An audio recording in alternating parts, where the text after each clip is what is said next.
Augstā Tauverna Nacionālo parku šķērso Grossglocknera augstkalnu ceļš, ko uzskata par vienu no skaistākajiem kalnu ceļiem pasaulē. Tas ir augstākais kalnu ceļš Austrijā un 7. augstākais Alpu kalnos. Ceļa garums ir 47,8 km. Ceļa augstākais punkts ir Hoktor, 2505 metri virs jūras līmeņa. Šajā vietā ceļš ved caur tuneli.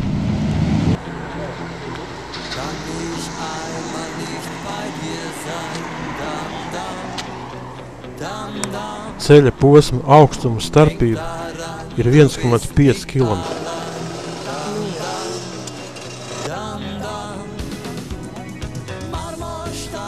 Ceļš vijas virs stāvām aizām, un no tā abām pusēm pavērs lielisks skats uz Goldberg grupu, zelta kalnu masu. Reiz tajā bija ierīkotas zelta raktuves.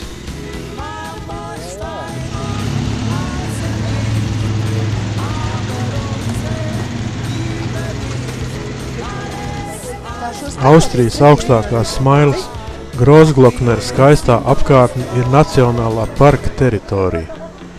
Vairāk nekā 300 augstā Tauverna smailes pārsniedz 3000 metru augstumu, un tās sedz vairāk šļūdoņu.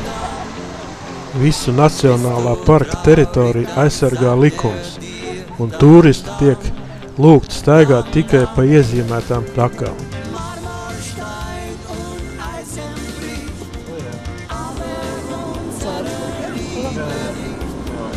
Mēdz teikt, ja neesi braucis pa Grossglockner Hochalpenstraße, tu neesi bijis Austrijā vispār.